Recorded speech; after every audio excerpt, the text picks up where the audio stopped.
Don't think for a moment that we got where we were without the slightest difficulty, just paddled along, fanned by tropic breezes. We didn't. And the worst of our troubles began and never ended when we picked up the orchid hunter. There was nothing much doing until we were well up the Magdalena, past where you take the overland route for Bogota.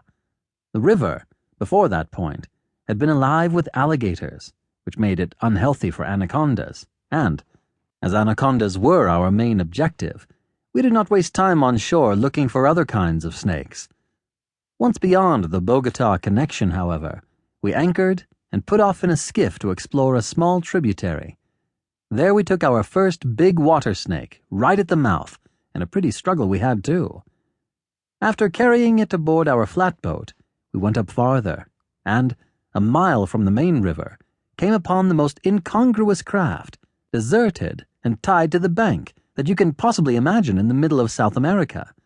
It was a 30-foot launch, decked over, brave with white paint and brass fittings, the simple engine built to burn wood, and the most perfectly appointed thing I have ever seen. Hardly had we finished examining it and got back into our own boat when there was a wild chorus of yells from the jungle, the spat, spat, spat of an automatic, and a lanky white man jumped on deck, cast off the line, and, dodging into the cabin, let the launch go with the current. The air was instantly full of that sharp, whistling sound that I had learned, on a previous trip, to associate with the tiny poisoned arrows the natives shoot from their bamboo blowguns, and I promptly yanked our boat around under the protection of the bulwarks of the larger craft. For 5 minutes, as we were carried swiftly down the stream, we all lay low, and then the white man put his head over the side of the launch. He had about as disagreeable a face as I have ever looked upon.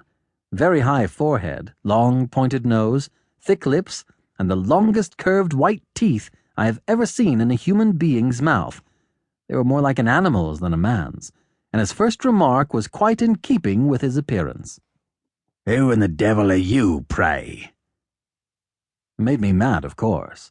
White men are not only polite to one another in the jungle through motives of policy, but also because they are generally really glad to see a face of their own color.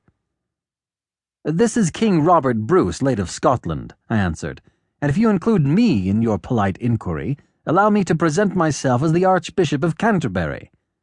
"None of your nonsense," he snarled. "I want to know who you are."